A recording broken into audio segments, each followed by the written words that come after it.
80 ਦੇ ਦਹਾਕੇ ਤੱਕ ਭਾਰਤੀ ਹਾਕੀ ਦਾ ਸੁਨਹਿਰੀ ਦੌਰ ਸੀ। ਪੂਰੀ ਦੁਨੀਆ ਵਿੱਚ ਭਾਰਤੀ ਖਿਡਾਰੀਆਂ ਦੀ ਬੱਲੇ-ਬੱਲੇ ਸੀ।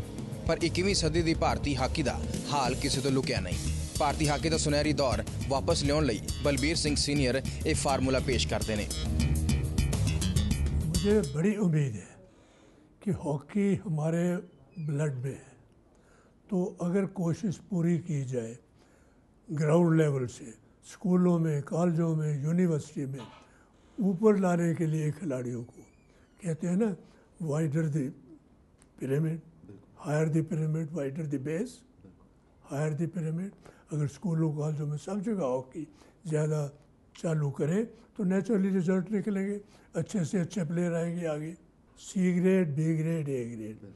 अगर 30 टीमें कंट्री में चुनी जाए कौन सी 30 है, तो उनका नेशनल करा के नेशनल के स्टैंडर्ड में जो रैंकिंग आती है उस हिसाब से ऊपर वाली 10 है उनको ए ग्रेड में, उससे नीचे वाली 10 है उनको बी ग्रेड में, उनसे नीचे वाली 10 है सी ग्रेड में।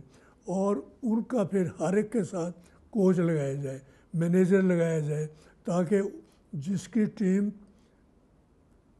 रिज़ल्ट प्रोड्यूस करे उससे कोच मैनेजर भी उसके साथ ऊपर जाएं, ताकि उनको भी इनकरेजमेंट हो कि हम सी से बी में आ गए, बी से ए में आ गए।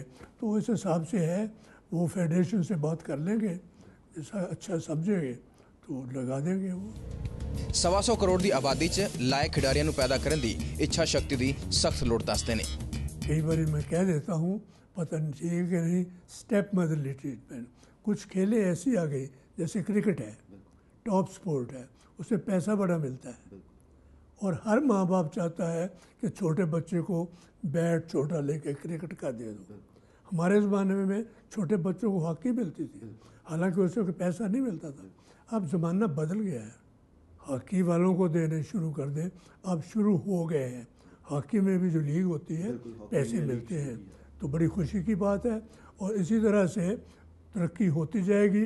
इंडिया में टैलेंट है, हम कितनी बड़ी कंट्री है और हॉकी हमारी नेशनल गेम समझी जाती है। अगर उसको वही इम्पोर्टेंस दे, ये नहीं कि निगलेक्ट कर दे, इग्नोर कर दे, क्रिकेट में पैसा बड़ा है वहाँ जाए।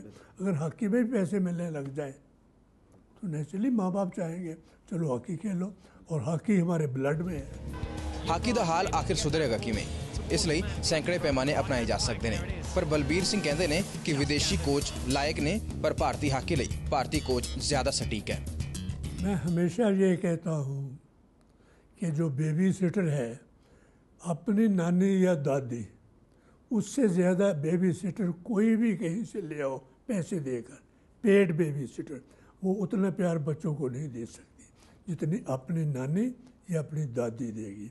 तो इसलिए उस हिसाब से विदेशी कोचेस बहुत अच्छे हैं, मैं उनकी बहुत तारीफ़ करता हूँ, they are highly qualified coaches.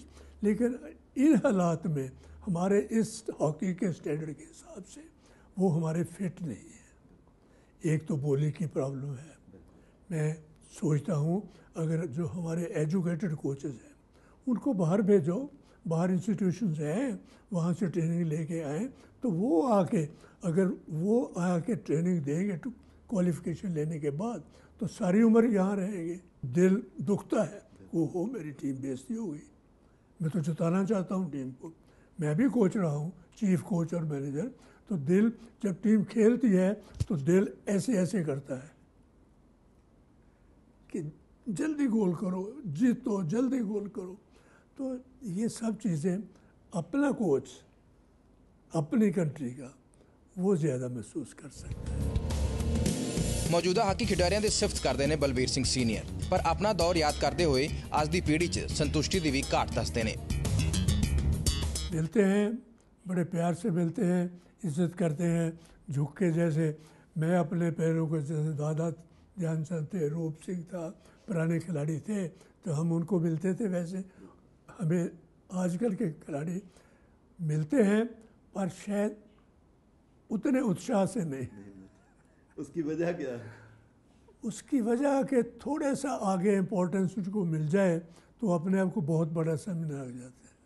Whereas मुझे याद है कि 3 ओलंपिक जीतने के बाद कैंप लगा था, जो हमारे कोच जो भी थे हम उनकी वही इज्जत करते थे जीतने के बाद 3 गोल्ड मेडल।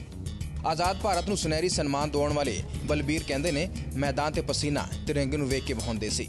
ਦੇਸ਼ ਦਾ ਸਿਰ ਨਿਵਾ ਨਾ ਹੋਵੇ ਇਸ ਲਈ ਖੇਡ ਲਈ ਜਾਨ ਲਾ ਦਿੰਦੇ ਸਨ। पहले दिन तो कभी भूल नहीं सकते। यानी वही मैं पहले बता रहा था आपको कि 48 में पहला ओलंपिक गोल्ड मेडल, आज़ाद भारत की टीम ने पहला मेडल गोल्ड वो जीता। पहले 3 1928, 32, 36 में इंडिया ने एज ब्रिटिश कॉलोनी जीते। यूनियन जैक लहराया था, लेकिन 48, 52 और 56 में हमारे झंडे के नीचे अपने नेशनल एंथम का, इससे ज़्यादा खुशी और क्या हो सकती है। मैं प्लेयर्स को यही कहता हूँ कि अगर आप वो कर लो, वो ऑनर ऐसी है जो कि आदमी कोई बाहर का कहे ना कि अपने मन में ही ऐसे लगता है। जैसे मैं कई बार कहता हूँ कि जब झंडा 48 में ऊपर जा रहा था तो ऐसा लग रहा था मैं भी उड़ता साथ जा रहा हूँ, क्योंकि अपना झंडा था। और अपना झंडा, नेशनल फ्लैग, हमारी कंट्री स्वतंत्रता की निशानी, वो फ्लैग ही है।